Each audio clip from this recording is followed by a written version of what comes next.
6장 과세거래입니다. 6장 과세거래. 자, 부가가치세법 상에 이제 어떠한 거래에 대해서 이제 부가가치세를 과세할 것인가 라는 게 바로 과세거래예요. 근데 이제 과세거래라는 거는 어떤 거래에 대해서 과세할 거냐에 대한 건데, 요거 들어가기 전에 우리가 과세가 되는 대상에 대해서 한번 생각을 해보면 좋을 것 같아서 제가 과세 대상이라고 먼저 써놓은 건데요. 자, 우리 부가가치세가 과세가 되는 대상은요, 재화하고 용역이에요. 그래서 이 재화와 용역을 공급하는 거래에 대해서 과세 거래로 부가가치세를 과세하는 겁니다. 이해되시죠? 그러면 과세 대상이라는 개념은 세금을 부과할 때 어떤 것을 대상으로 할 것인지에 대한 개념이에요. 그래서 예를 들어서 우리가 법인세나 소득세는 소득을 과세 대상으로 하는 세금이지만 부가가치세법상의 과세는 재화나 용역의 소비에 대한 것이기 때문에 그 대상 자체는 재화와 용역이 되는 겁니다. 자, 그러면 재화라는 건 뭘까? 그럼 재화라는 거는 재산적 가치가 있는 유체물과 무체물을 말해요. 유체물이라는 건 형체가 있는 거죠. 예를 들어서 뭐 상품이 될 수도 있고 제품, 기계, 건물 이런 게 이제 유체물이 되는 거고요. 무체물은 형체가 없는 거죠. 그래서 뭐 특허권, 저작권 또는 뭐 전기나 가스 뭐 이런 것들도 형체는 없지만 재산적 가치, 즉 경제적 교환 가치가 있다면 재화가 될 수 있는 거예요. 이해되시죠? 예를 들어서 여러분 저희가 뭐 그냥 강물을 갖다가 이렇게 막 이렇게 물을 썼다 그러면 그거는 돈을 내가 내고 갖고 오는 건 아니니까 이거는 뭐 재화가 아니겠지만 이 물을 정화해 가지고 생수에 담아서 팔아 가지고 돈을 번다 그러면 그 생수는 편의점에서 우리가 돈 주고 사 먹잖아요. 그건 재산 가치가 있기 때문에 돈을 내고 소비하는 거니까 그 생수는 과세가 돼요, 여러분. 이런 개념이에요. 재산적 가치라는 건 경제적 교환 가치가 있냐 없냐. 경제적 교환 가치가 있어야지 재화가 되는 거다라는 거죠.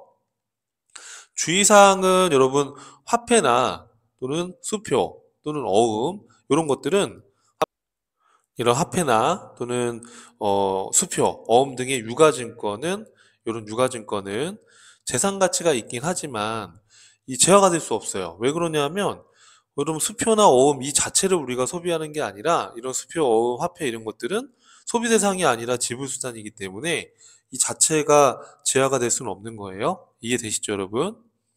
자, 그 다음에 보겠습니다. 용역입니다. 자, 용역은 재산적 가치가 있는 서비스를 의미한다라는 거예요. 재산적 가치가 있는 서비스. 그러니까 이제 물건이 아니죠. 서비스죠. 사람이 제공하는 용역이 대부분이지만 우리가 건물이나 이런 걸 대여하고 대가를 받는 경우도 용역에 해당이 돼요. 그래서 부동산 임대도 용역에 해당이 돼요, 여러분. 아시겠죠? 그래서 재화와 용역이 어떤 느낌인지 알겠죠, 그죠? 그래서 우리 부가가치세는 이런 물건에만 10% 부가세가 붙는 게 아니라 용역에도 붙어요, 여러분. 아시겠죠? 자, 그러면 이제 과세 거래가 뭐냐라는 거예요. 과세 거래. 자, 부가가치세법상의 과세가 되는 거래는 재화를 공급하거나 또는 용역을 공급하거나 또는 재화를 수입하는 거. 이 세 가지를 과세 거래라고 불러요. 부가가치세법에서는. 자, 그럼 여러분 재화를 공급하는 거는 뭘 말하겠어요? 그죠? 상품이나 제품을 파는 거예요. 그렇죠? 당연히 쉽게 말해서 용역의 공급은요. 그죠? 서비스를 우리가 공급하는 거죠. 그죠? 그럼 재화의 수입은 뭐냐라는 건데, 그럼 재화의 수입은 왜 과세 거래에 들어가냐면 우리 앞전 강의에서 소비지국 과세 원칙에 대해서 배웠잖아요. 소비지국 과세 원칙이라는 거는 수출할 때는 영해세율을 적용하고 소비되는 국가에서 이제 과세를 하자라는 거잖아요. 그럼 우리나라에서 외국으로 수출할 때는 영해세율을 적용하는 게 맞지만 우리나라에서도 수입을 할 수가 있잖아요. 그러면 수입을 하는 경우에는 그때는 과세 거래가 되는 거예요. 그래서 우리나라로 수입되는 재화의 수입에 대해서는 부가가치세가 과세가 되는데 이때는 우리 수입에서 들어올 때 세관에서 부가가치세를 징수하고 있어요. 그래서 세관장이 수입세금계산서라는 걸 발급해서 이제 부가가치세를 징수하고 있습니다. 참고로. 그래서 부가가치세 과세 거래는 재화나 용역의 공급뿐만 아니라 소비지국 과세 원칙에 따라서 소비하는 이런 재화의 수입에 대해서도 과세를 하고 있다라고 이해를 해주시면 되겠어요. 자, 그런데 여러분, 재화의 공급은 특히나 실질적 공급과 간주 공급으로 구분해 볼 수 있어요. 자, 실질적 공급은 뭐냐 하면 실제로 이런 상품, 제품, 이런 재화를 파는 거예요. 이해되시죠? 자, 그런데 간주 공급이라는 건 뭐냐 하면 실제로 상품이나 제품을 판 건 아닌데 실제로 판 것처럼 간주해서 부가가치세를 과세하는 겁니다. 자, 좀 특이하죠? 자, 여러분, 요 재화의 공급, 자, 이제 구체적으로 이제 다시 한번 말씀드릴 겁니다. 자, 우리 재화의 공급은 어떻게 구분된다고 그랬어요? 실질적 공급과 간주 공급으로 구분된다. 자, 실질적 공급, 실질 공급이다. 제가 이렇게 적어놨는데, 재화의 실질적 공급은 재화를 실제로 판매하는 거예요. 쉽게 생각하면. 그럼 우리가 상품이나 제품을 판다라고 했을 때는 각종 계약의 형태가 많겠죠.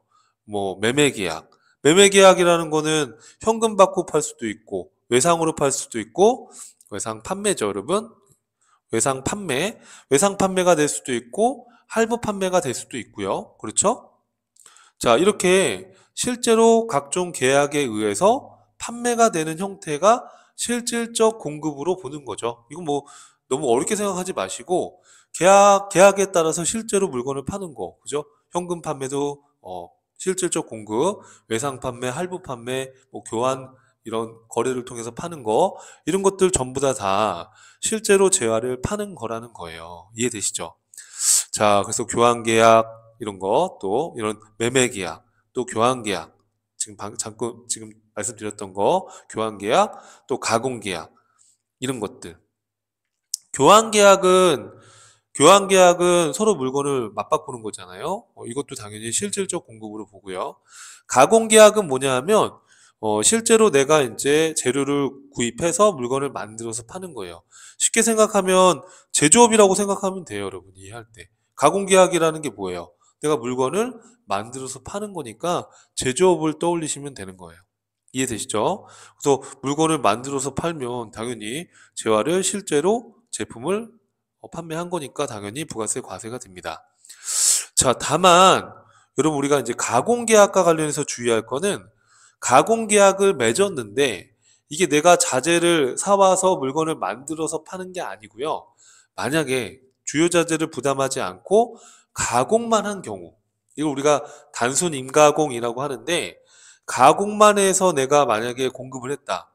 그러니까 예를 들어서 주요 자재를 다 받아서 이걸 내가 뭐 조립을 했다든지 해서 이거를 넘긴 거예요. 그러면 이거는 가공 계약이긴 하지만 이건 단순 인가공이니까 재화의 공급이 아니라 용역을 공급한 거로 보는 게 맞는 거예요. 그렇죠? 자, 더 주의 사항이 뭐냐면 건설업 같은 경우에는 이게 자기가 주요 자재를 부담했든 안 했든 그러니까 뭐 건물 지을 때 들어가는 철근이나 이런 것들을 자기가 부담을 할 수도 있고 안 할 수도 있잖아요. 근데 건설업 같은 경우에는 그런 거 상관없이 무조건 용역으로 봐요. 구분 자체를. 그래서 건설업의 경우에는 자재 부담 여부와 무관하게 용역의 공급으로 본다는 거, 건설 용역으로 본다는 거 기억을 해주시면 되겠습니다. 자, 우리 지금 여러분 뭘 하고 있는 겁니까? 과세 거래 중에 재화의 공급 중에 실질적 공급을 공부하고 있는 겁니다. 자, 여러분 실제로 공급하는 거에는 현물 출자도 들어가요. 현물 출자라는 건 이제 물건을 팔고 그 대가로 주식을 받는 거예요. 그렇죠? 이런 것들도 주식도 하나의 대가를 받은 거니까 부가가치세 과세가 됩니다. 자, 그 밖에 어떤 계약에 의한 공급, 이렇게 뭐 예를 들어서 매매 계약, 교환 계약, 가공 계약, 이런 계약뿐만 아니라 계약의 형태로 어떤 재화를 공급한다라고 하면, 실질적으로 재화를 공급한다라고 하면 당연히 재화의 실질적 공급이 된다. 그러니까 말이 되게 어려운데 여러분 쉽게 생각하면 실제로 물건 파는 거, 그건 당연히 실질적 공급이다라고 이해를 하면 좀 편안하게 이해되실 것 같아요. 자, 근데 이제부터가 조금 어려워요. 자, 바로 여러분, 재화의 간주 공급이에요. 자, 이걸 공급 의제라고도 하는데, 자, 간주라는 말은 뭐죠, 여러분? 간주라는 말은 실제 그렇게 한 건 아니지만, 그렇게 한 것으로 본다라는 뜻이에요. 간주한다. 또는 의제한다. 뭐뭐한 것으로 본다. 다 같은 의미입니다. 그럼 여러분 간주 공급이라는 단어는 그대로 무슨 말이죠? 실제로 내가 판매한 게 아닌데 판매한 것처럼 봐서 판매한 것처럼 간주해서 부가가치세를 지금 과세하겠다는 거예요. 자, 그럼 간주 공급은 어떤 경우냐 하면 이런 경우가 있대요. 간주 공급은 자가 공급이 있대요.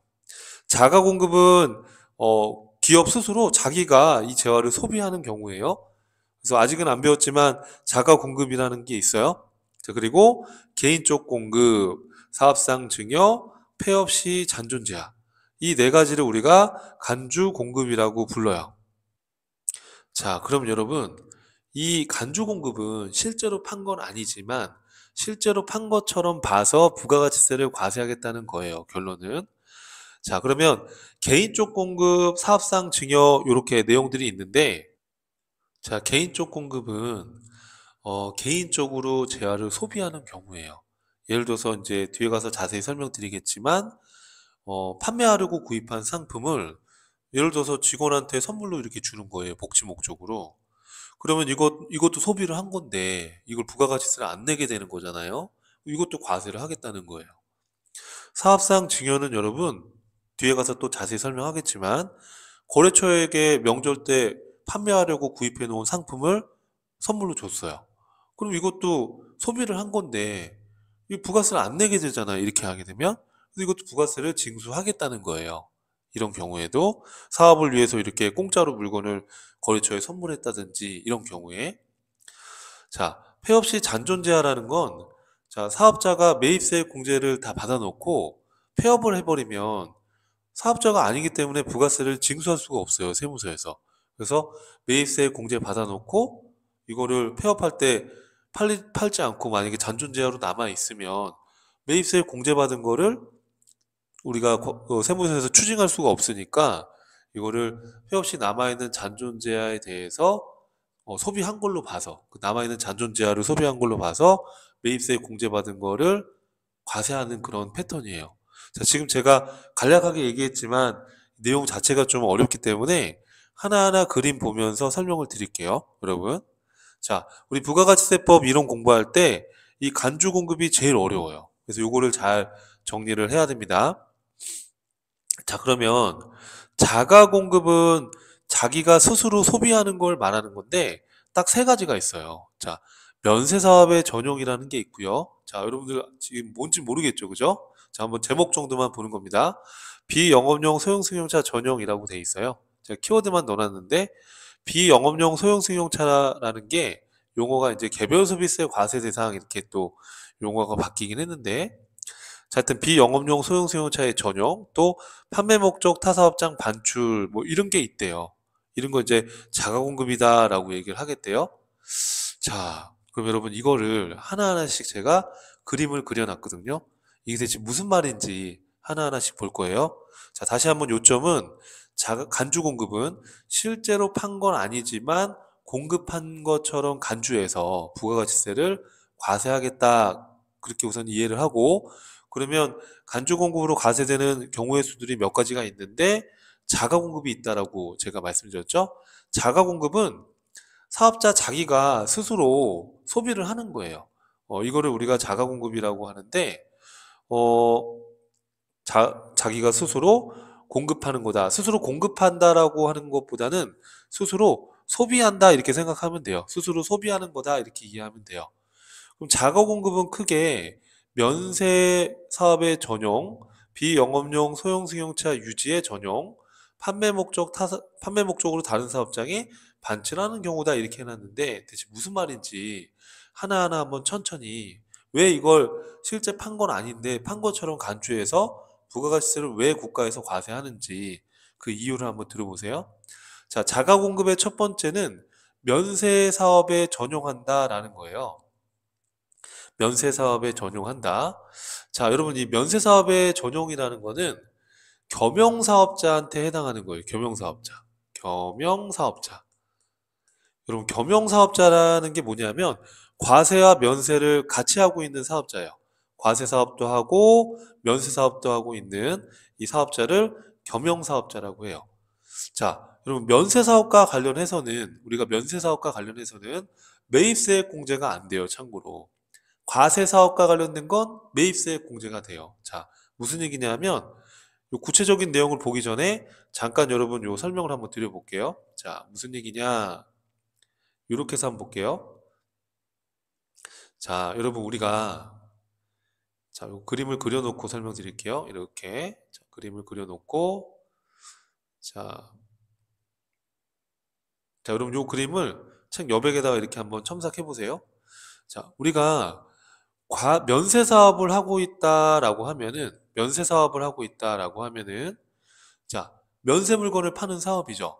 그럼 면세 물건을 만약에 판매를 하게 되면 우리 파는 걸 매출한다라고 얘기하는데 매출을 하게 되면 매출세액이 여러분 발생돼야 안 돼요. 매출세액이 없어요. 왜? 면세는 부가세가 안 붙는 품목이니까요.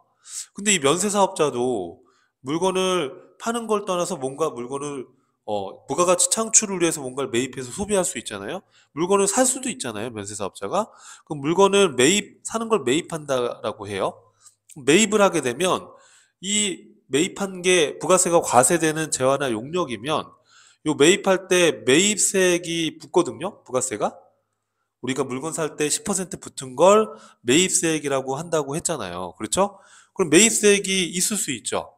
자, 여러분, 면세사업자는 매입세액을 공제해주지 않아요. 결론적으로 말하면. 왜 공제해주지 않냐면, 이 면세사업자가 면세 물건을 팔면 세금이 발생되지 않아요. 그러니까 정부에서는 세금도 안 내는데 세금 관련된 걸 공제해줄 수 없다는 주장이에요. 그래서 면세 사업과 관련된 건 매입세 공제를 안 해줍니다. 국가에서. 자, 근데 과세 사업을 한다라고 하면요. 과세 물건을 팔면 매출을 하게 되면 당연히 매출세액이 발생되죠. 과세 품목이니까 매출세액이 발생이 돼요. 면세 품목은 매출세액이 없지만 과세 물건을 팔게 되면 매출세액이 붙어요. 그죠? 자, 근데 이 과세 사업자가 이 매출하기 이전에 뭔가를 매입할 수 있잖아요. 그러니까 상품을 사서 파는 거니까 그럼 상품을 사올 때 이때 매입세액이 붙는 거잖아요. 그죠? 매입세액이 붙어요. 그죠? 이해되죠? 그럼 이 매입세액을 공제해 줄까요? 안 해줄까요? 과세 사업자는.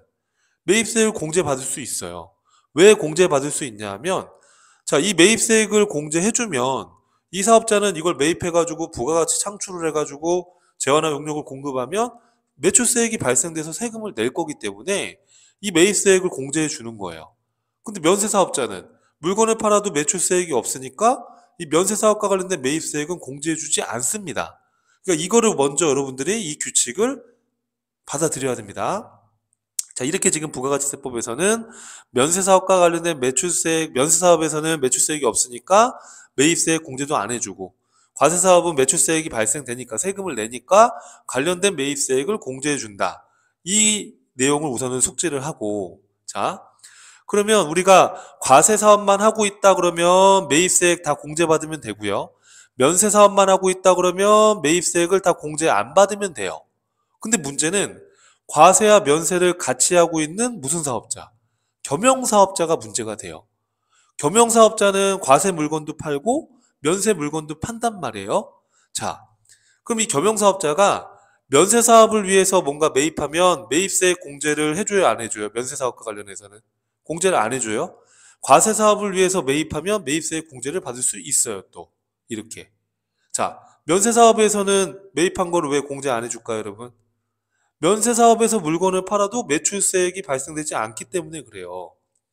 면세 사업에서는 물건을 팔아도 매출세액을 내지 않으니까 이 매입세액도 공제해주지 않는 거란 말이에요.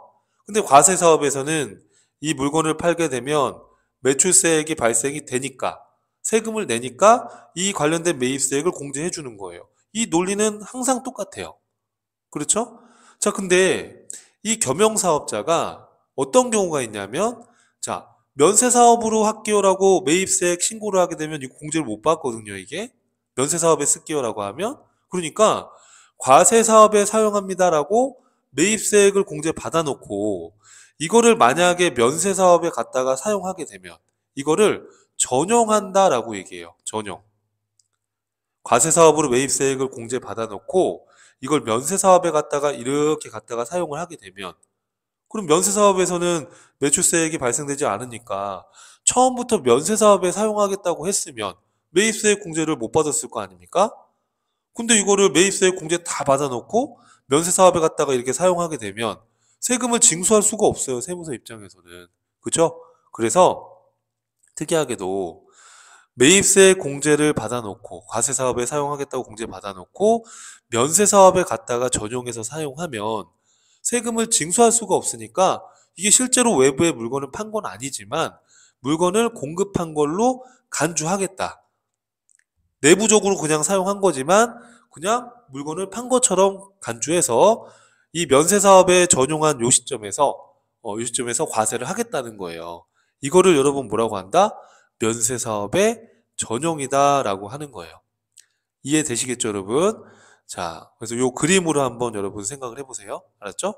자, 그 다음에 요 내용은 여기 메모해 놨으니까 한번 읽어봐 주십시오. 자, 그 다음에 비영업용 수용차 유지 전용이다 이렇게 지금 돼 있어요.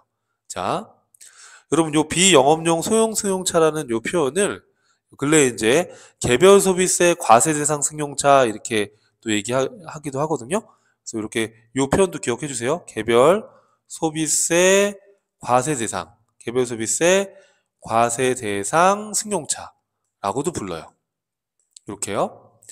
자, 여러분 이게 이제 어떤 얘기냐 하면 비영업용 소형 승용차, 비영업용. 자, 승용차를 영업으로 사용하는 회사는 어떤 회사가 있을 것 같아요? 승용차를 주된 사업 목적으로 사용하는 회사. 대표적으로 택시회사가 있을 수 있죠. 택시회사. 자, 여러분 택시회사는 영업용, 승용차가 영업용입니다. 택시회사에서 승용차를 구입해서 그 승용차 택시로 택시 운행을 해서 택시 매출을 발생시키는 거잖아요. 택시 요금에는 부가세가 붙어요. 그럼 참고로. 그러면 여러분 이 택시회사는 승용차가 영업용이에요.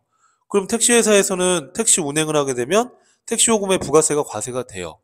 그러면 이 택시회사에서 승용차 구입할 때 이 부담한 매입세액도 당연히 공제를 해줘야 돼요. 왜? 세금을 내니까 관련된 매입세액도 공제해 주는 게 맞죠. 그래서 영업용 소형 승용차와 관련된 건 매입세액 공제를 받을 수가 있어요. 매입세액 공제를 받을 수가 있어요. 근데 여러분 비영업용이라는 건 뭐냐 하면 영업활동으로 사용하지 않는 거예요. 승용차를. 자, 영업활동으로 승용차를 사용하지 않는 거. 자, 우리 제조업이다 그러면 제조업은 택시회사가 아니잖아요. 그럼 제조업에서 대표이사가 타고 다니는 승용차를 구입했어요. 이 승용차는 영업용 승용차예요? 비영업용이에요? 비영업용이죠. 이 승용차를 업무에 쓰냐, 업무에 안 쓰냐, 업무용이냐, 비업무용이냐, 그걸 말하는 게 아니라 이 사업자가 이 승용차를 주된 사업 목적으로 하는 거냐, 이런 택시회사처럼. 근데 일반적인 제조업은 승용차가 영업용으로 쓰이는 건 아니거든요. 주된 사업에 쓰이는 게 아니잖아요. 이런 건 다 비영업용이 돼요.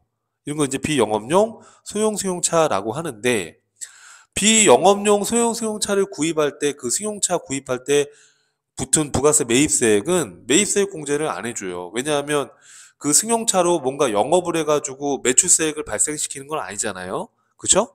그러다 보니까 비영업용 소형 승용차와 관련된 매입세액은 매입세액 공제를 해주지 않아요, 여러분. 이해되시겠죠? 근데 이제 택시회사 같은 경우에는 이 승용차로 영업을 해가지고 세금 창출을 하는 거잖아요. 매출세액을 내는 거니까. 그죠? 이 승용차와 관련된 영업용 승용차와 관련된 매입세액은 공제를 받는 거예요. 이해하시겠죠, 여러분? 자, 그럼 여러분 요 그림으로 잠깐 한번 보시죠. 비영업용 소형 승용차 유지 전용이다 라는 게 뭐냐 하면 이런 거예요. 자, 택시회사를 한번 예를 한번 들어볼게요. 자, 이 택시회사라고 이렇게 한번 해볼게요. 택시회사에서 택시 운행을 하기 위해서 승용차를 구입했어요. 이렇게. 여기다 한번 적어볼게요. 승용차를 구입했어요. 이렇게요. 그럼 예를 들어서 뭐 소나타나 그랜저나 이런 승용차를 구입을 했어요. 예를 들어서 뭐 5천만 원짜리 승용차를 구입을 했다. 그러면 여러분 자동차 값이 5천만 원이면 여기에 10% 500만 원은 부가세 매입세액이 붙어요. 부가세가 붙는단 말이에요. 그럼 여러분 이 매입세액 500만 원 낸 거는 이 택시회사에서 공제받을 수 있어요, 없어요? 자, 우리 영업용 승용차와 관련된 건 매입세액 공제를 해줘요, 여러분. 공제를 해준다고요. 이렇게. 왜 공제를 해주냐면, 이 승용차를 가지고서 여러분 운행을 하게 되면 매출세액이 발생을 해요. 그렇죠? 그러니까 매입세액 공제를 해준단 말이에요. 자, 그런데 이 택시회사에서 이걸 영업용으로 한다라고 해서 매입세액 공제를 받아놓고 이거를 대표이사 출퇴근용으로 사용한 거예요. 이렇게. 출퇴근용. 대표이사의 출퇴근용으로 이걸 사용했다고 한번 해봐요. 그럼 대표이사의 출퇴근용이라는 건 택시회사에서 영업활동하고 상관없잖아요. 이건 비영업용으로 이걸 비영업용으로 갖다가 쓴 거예요. 이렇게 비영업용으로 영업용으로 매입세 공제 다 받아놓고 비영업용으로 이렇게 갖다가 쓴 거라고요. 그렇죠? 자, 그러면 여러분 출퇴근을 많이 한다고 해서 택시 매출이 늘어나요? 여러분 비영업용에서는 직접적인 매출세액이 발생을 해야 안 해요?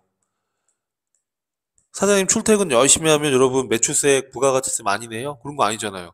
매출세액이 발생하지 않아요. 자, 우리가 매입세액을 공제해 주는 이유는 뭐라고 그랬죠? 여러분 여기 보면 매입세액을 공제해 주는 이유는 이 과세사업자가 이런 재화나 용역을 공급하면 매출세액을 내니까 이 매출세액과 관련된 매입세액을 공제해 주는 거예요, 취지가. 만약에 세금을 안 낸다 그러면 이 세금을 공제해 줄 수가 없죠. 세금을 내니까 그 내는 세금에서 일부를 공제해 주는 건데 세금을 안 낸다고 그러면 이걸 공제해 줄 수가 없는 거예요, 여러분. 국가 입장에서는. 이해하겠죠? 그러면 이 경우에 자, 영업용으로 할게요라고 했을 때 매입세액을 공제해 준 이유가 뭡니까? 영업 활동을 통해서 택시 운행을 하게 되면 부가가치세가 발생이 되잖아요. 매출세액이 발생이 되니까 이 매출세액이 발생이 되니까 관련된 매입세액을 공제해 준 건데 영업용으로 해서 매입세액 공제 받아놓고 이거를 사장님 출퇴근용으로 갖다가 써버렸다. 그럼 여기서 세금 창출이 안 되는데 그럼 처음부터 비영업용으로 사용하겠다라고 얘기했으면 처음부터 공제를 안 해줬겠죠. 정부에서. 근데 영업용으로 한다라고 해서 매입세 이렇게 쏠랑 공제 받아놓고 이거를 비영업용으로 갖다가 사용한다? 그럼 세금을 걷어갈 수가 없으니까 이 영업용으로 매입세 공제받은 승용차를 비영업용으로 전용하면 이게 실제 뭐 물건을 판 건 아니지만 공급으로 간주해서 부가세를 과세를 하겠다는 얘기예요. 이해돼요, 여러분? 무슨 말인지? 이거를 비영업용 소형승용차라고 하는 겁니다. 비영업용 소형승용차의 유지 전형이다라고 하는 거예요. 자, 그래서 여기 보니까 그런 얘기를 제가 써놨어요. 자, 택시 영업에 사용한 것이 아니라 택시회사에서 승용차 매입하면서 매입세 공제 받고 택시 영업에 사용하지 않고 대표이사의 출퇴근용, 비영업용으로 사용을 하였다면 비영업용은 매출세액 창출과 관련이 없기 때문에 당초 공제받은 매입세액을 매출세액에 가산해서 부가세를 징수하는 게 바로 이 지금 자가공급의 간주공급이 되는 거예요. 이해되시죠? 이거를 비영업용 소형승용차 유지전용이라고 하는 거예요. 참고로 요 비영업용 소형승용 자동차를 개별소비세 과세 대상 승용차 이렇게도 부르니까 같은 표현이에요, 여러분. 그럼 이때 비영업용 소형승용차의 기준은 배기량이 1000cc를 초과하고 그리고 8인승 이하의 승용차를 기준으로 하고 있어요. 뭐 이외에도 뭐 캠핑용카라든지 이런 것도 다 비영업용 소형승용차에 들어갑니다만 기본적으로 배기량이 1000cc 초과하고 8인승 이하의 승용차다. 우선 그렇게 기억을 해봐요. 그럼 이런 승용차라고 한다면 이걸 매입세액 영업용으로 공제 받아놓고 비영업용으로 이렇게 갖다 사용하게 되면 내부적으로 소비한 거지만 공급으로 간주해서 부가가치세를 과세하겠다는 취지예요. 알겠죠, 여러분? 자, 이번 시간 마지막으로 판매 목적 타사업장 반출이에요. 자, 이거는 앞에 봤던 면세 전용과 비영업용 소형 승용차 유지에 전용하는 거랑 조금 개념이 달라요. 자, 이건 뭐냐면 여기 그림을 보시면요. 자, 여기 지금 공장에서 물건을 완성해서 이 완성품을 대리점으로 이렇게 보내서 이 대리점에서 물건을 파는 이런 법인기업이 있다라고 한번 가정해 봐요. 자, 제가 이해를 돕기 위해서 여기다 한번 숫자를 한번 넣어볼게요. 자, 요렇게 해서 한번 해볼게요, 여러분. 그럼 요거 교재에다가 한번 여러분 또는 연습장에다가 첨삭을 한번 해보세요. 자, 여러분 공장에서 있잖아요. 재료를 구입을 했어요. 재료를 얼마에 구입했냐면 1,000원어치 구입을 했다 해볼게요. 이렇게. 그럼 여러분 이 재료를 구입할 때 우리 면세가 아닌 이상 다 부가세가 붙잖아요. 그러면 1,000원짜리 재료 구입할 때 매입세액이 100원이란 말이에요. 그렇죠? 이해됐죠, 여러분? 그럼 이 재료를 이용해서 공장에서 물건을 완성해서 이 물건을 대리점으로 보내서 이 대리점에서 이 물건을 지금 판매를 하고 있어요. 공장에서는 물건을 매출하진 않고 만들어서 이제 공장에서는 요 대리점 본사로 완성된 물건을 보내주면 요 본사 대리점에서 물건을 매출하고 있다라고 한번 가정해봐요. 그래서 지금 이거 재료를 1,000원에 구입해가지고 다 제품을 만들어가지고 100% 완성해서 이걸 대리점에 보냈고요. 대리점에서는 이거를 다 팔았다고 한번 해봐요. 자, 이거를 3,000원에 팔았어요. 1,000원에 만든 물건을 3,000원에 팔았다 해봐요, 그냥. 자, 그러면 여러분 이 대리점에서 이렇게 3,000원에 물건을 팔았을 때 이때 부가세가 붙어요, 안 붙어요? 면세가 아닌 이상? 부가세가 붙어요. 이걸 우리 매출세액이라고 했잖아요. 그쵸? 자, 그럼 우리 부가가치세 신고 납부는 기본 원칙이 사업장별 신고 납부예요. 무슨 장별 신고 납부다? 사업장별 신고 납부예요. 사업장별. 이렇게 해서 제가 그림을 한번 표시해 볼게요. 사업장별 신고 납부예요. 공장 사업장, 대리점 사업장 각각 부가가치세를 신고 납부해야 되는 거예요. 이해되죠? 자, 그러면 공장 사업장에서는 매출 세액이라는 게 있나요, 여러분? 공장에서는 물건을 만들어서 대리점으로만 보내는 거니까 매출세액은 없어요. 매출한 게 아니잖아요. 공장에서 물건을 만들어서 우리 회사 물건을 우리 회사 대리점에 보낸 거니까. 근데 공장에서는 물건 만들 때 재료 구입할 때 부가가치세 매입세액을 부담하잖아요. 그죠? 자, 매입세액은 계속 발생이 되겠죠? 매입세액이 지금 100원이다 이렇게 가정했어요. 지금 1,000원 재료 구입할 때 100원의 매입세액이 붙었잖아요. 그럼 여러분 납부할 세액은 없는데 매출세액은 없는데 매입세액이 있다 그러면 이게 환급이 발생되는 거예요. 매입세액이 많으면 납부세액이 아니라 100원만큼 환급이 되는 거예요. 이렇게. 이해되죠? 자, 그럼 대리점에서는 어때요? 대리점에서는 외부에서 물건을 사서 파는 게 아니라 이 공장에서 제품을 받아서 파는 이런 영업만 하고 있다고 가정하면 자, 대리점에서는 물건을 매출하게 되니까 자, 3,000원에 물건 매출했다 그러면 매출세액은 300원이죠. 그죠? 자, 그러면 이 대리점에서는 매입세액이라는 게 있어요, 없어요, 여러분? 매입세액이. 매입세액이 없죠. 자, 1,000원짜리 제품 완성된 걸 받았어요, 이렇게. 1,000원짜리 제품 완성된 걸 받았어요? 그러면 여러분 이거는 외부에서 구입한 게 아니니까 이건 매입이 아니잖아요. 그러니까 매입세액은 없어요, 사실은. 그쵸? 매입세액은 없어요. 그러면 매출세액이 300원, 매입세액이 없으니까 납부세액이 얼마가 되는 거예요? 대리점은. 납부세액입니다. 자, 납부세액은 얼마가 돼요? 그렇죠. 납부세액은 300원이 되는 거죠. 이해되죠, 여러분? 매입세액이 없으니까. 자, 여러분 이게 사업장별로 신고 납부를 하게 되면요. 사업장별로 신고 납부를 하게 되면 이렇게 공장, 대리점 이렇게 여러 사업장이 있다라고 하면 이렇게 특정 사업장에서는 이렇게 환급이 발생할 수 있어요. 또 다른 사업장에서는 납부를 해야 되고. 여러분 환급 같은 경우에는 바로 환급을 안 해줘요. 세무서에서. 확정 신고를 하고 나서 30일 이후에 이제 돈이 들어와요. 근데 납부 같은 경우에는 신고 기한에 바로 납부해야 돼요. 신고하면서. 그러면 지금 여러분 지금 갑이라는 이 법인이다라고 가정했을 때 이 법인의 경우에는 사실은 이게 하나의 회사니까 공장에서 100원을 환급받고 대리점에서 300원을 내는 거니까 사실은 그냥 하나의 기업으로 보면 200원의 세금만 내면 되는데 이게 사업장별로 신고 납부를 하다 보니까 사업장별로 신고를 납부하다 보니까 특정 사업장에서는 이렇게 환급이 나오고 또 다른 사업장에서는 이렇게 납부가 나왔을 때는 환급을 바로 환급해 주는 게 아니라 오랜 기간이 걸리니까 자금 부담이 되는 거예요. 이 사업장이. 그래서 건의를 했어요. 이것 좀 어떻게 좀 해달라. 이거 지금 부가가치세 환급받는데 오랜 기간이 걸리니까 이 세금 부족한 돈은 또 대출받아야 되고 막 이러니까요. 이 기업이. 자, 그래서 생각해낸 게 이렇게 한 거예요. 야, 판매 목적으로 만약에 다른 사업장에 이렇게 반출을 하게 되면 실제 판매한 건 아니지만 판매한 것처럼 간주 공급으로 봐줄게. 간주 공급으로 봐줄 테니까 실제로 외부에 판 것처럼 우리가 가정하자. 그러면 공장 니네 사업장에서는 요 대리점 사업장에다가 요 1,000원에 부가세 100원 해가지고 생계한서를 발급을 하라는 거예요. 이렇게 생계한서를 발급해라.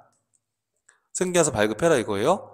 그럼 발급을 하게 되면 이게 어떻게 바뀌나 봐봐요, 여러분들. 발급을 하게 되면 요 밑에다가 그냥 그려볼게요. 발급을 하게 되면 공장에서는 매출세액이 얼마가 생기는 거예요? 매출세액이. 자, 1,000원에 100원짜리 생계한서를 이렇게 끊어주라는 거예요. 공장에서 대리점한테.